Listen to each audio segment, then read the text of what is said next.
Salam alaikum la famille DZ, j'espère que vous allez bien ainsi que tous vos proches. Bienvenue à tous les amoureux du football africain pour cette nouvelle vidéo. Aujourd'hui on va parler de l'équipe nationale d'Algérie, les ambitions, car il y a des échéances très importantes qui arrivent, comme vous le savez tous. J'apprends rien à personne. Donc il y a au mois de mars les deux matchs très importants pour la suite des éliminatoires à la Coupe du Monde 2026. Ensuite il y aura la Coupe arabe du 1er décembre au 18 décembre qui aura lieu au Qatar pour l'équipe A'. C'est quand même important pour la Fédération algérienne de football. Et ensuite, on enchaîne tout de suite avec la Coupe d'Afrique des Nations qui aura lieu au Maroc du 21 décembre au 18 janvier 2026.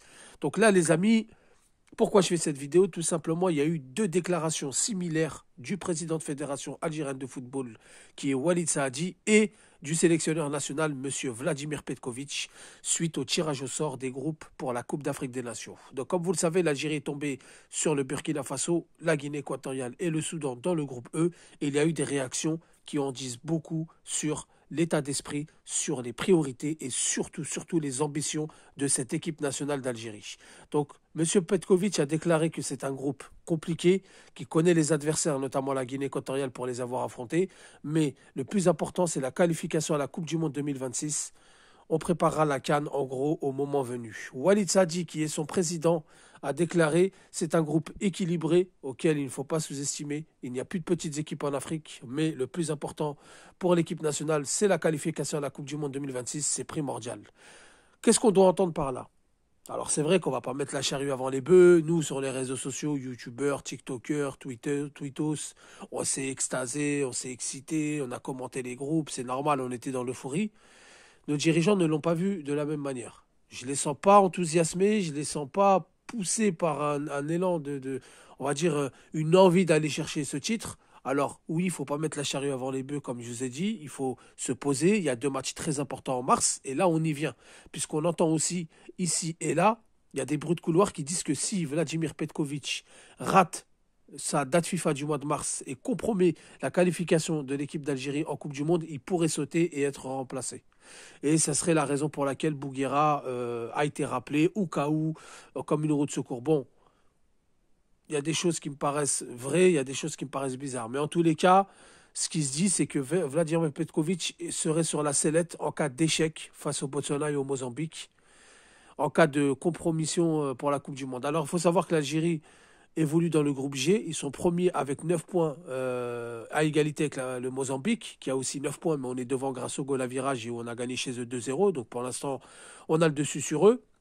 Mais on a perdu un match très important à domicile face à la Guinée, qu'on a écrit 2-1, qui nous a beaucoup mis à défaut, même si on s'est rattrapé quelques jours après en Ouganda. Ça nous a mis dans cette difficulté, alors qu'on aurait pu prendre de l'avance. Mais là, il y a deux matchs très importants. Et j'ai l'impression que cette Coupe d'Afrique des Nations, on n'aura pas l'ambition de la gagner, du moins pour le moment, de ce que je ressens à travers les déclarations du sélectionneur et du président de fédération. Donc c'est bien, moi je trouve que c'est cette fois-ci une bonne communication. Je trouve que c'est bien dit, on n'en a pas dit beaucoup, on n'en a pas dit très peu. Je trouve que c'est bien communiqué, pour une fois que ça communique bien. Dans ce sens, moi je les rejoins. Donc pour l'instant, on a deux dates FIFA en mars, on l'a déjà dit et redit, c'est très important. Mais j'ai l'impression que cette Coupe d'Afrique des Nations, ça emballe pas pour l'instant la fédération. Alors, on ira à cette CAN. Je ne suis pas en train de dire qu'on n'ira pas, faut pas s'exciter, faut pas s'enflammer. On va y aller à cette Coupe d'Afrique des Nations, on ira pour chercher le titre. Mais on ne va pas se mettre la pression de notre côté. On va d'abord passer par les mois de mars, par le mois de juin, par le mois de septembre, octobre. Et une fois qu'on aura acté notre qualification en Coupe du Monde, si on acte notre qualification en Coupe du Monde car rien n'est fait, là, on se concentrera directement sur la Coupe d'Afrique des Nations. Et c'est pour ça que c'est là la difficulté du calendrier. C'est pour ça que pendant longtemps, j'ai parlé de cette CAN dans le mauvais sens du fait que par rapport aux dates, c'est que normalement, on aurait pu se préparer mieux que ça pour une Coupe d'Afrique. Là, c'est vrai qu'on est pris en otage, on est pris dans un piège. C'est-à-dire que on est obligé de penser à la qualification à la Coupe du Monde et non à la CAN, puisqu'on ne peut pas tout mélanger, on ne peut pas se mélanger les pinceaux, etc. En tout cas, on préparera cette Coupe d'Afrique des Nations au moment venu, mais en tout cas, pour l'instant, ça me plaît, les déclarations du sélectionneur et du président de la fédération.